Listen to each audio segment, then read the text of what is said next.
En 2023, 34% des Français âgés de 15 à 74 ans ont déclaré ressentir au moins un effet négatif lié à l'usage des écrans dans leur quotidien.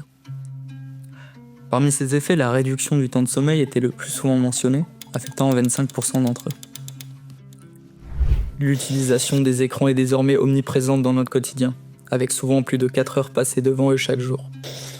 Avec l'essor des téléphones portables, la moyenne hebdomadaire chez les adolescents âgés de 13 à 19 ans est passée de 30 heures et 23 minutes en 2011 à 36 heures et 8 minutes en 2022.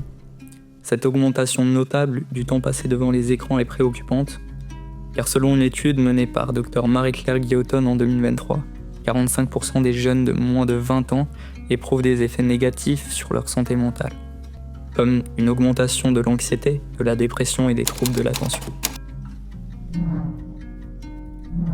Malgré ces préoccupations, il faut néanmoins reconnaître que les écrans ne sont pas uniquement synonymes de conséquences négatives. Notamment dans le domaine de l'éducation, les écrans jouent un rôle clé. Selon l'UNESCO, l'apprentissage en ligne a permis à plus de 1,5 milliard d'étudiants dans le monde de continuer leur formation pendant une période de confinement. En France, 62% des jeunes de 15 à 25 ans utilisent régulièrement des outils numériques pour leurs études. Les écrans ne se limitent pas au divertissement ou à l'éducation. Ils peuvent être aussi des outils précieux pour améliorer notre bien-être mental. Par exemple, les applications de méditation comme Calm ou Headspace ont montré leur efficacité dans la gestion du stress et de l'anxiété. Selon une étude publiée dans le Journal of Medical Internet Research en 2019, l'utilisation régulière d'applications de méditation peut réduire significativement le stress et améliorer la qualité de vie des utilisateurs.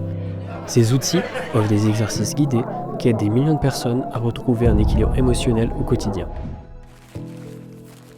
Finalement, les écrans ne sont ni nos ennemis ni nos alliés inconditionnels.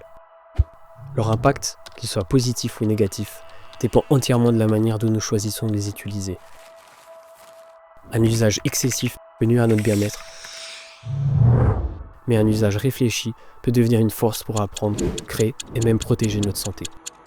Alors la vraie question est plutôt, comment pouvez-vous faire des écrans un outil au service de votre vie, plutôt qu'une distraction qui vous en éloigne ?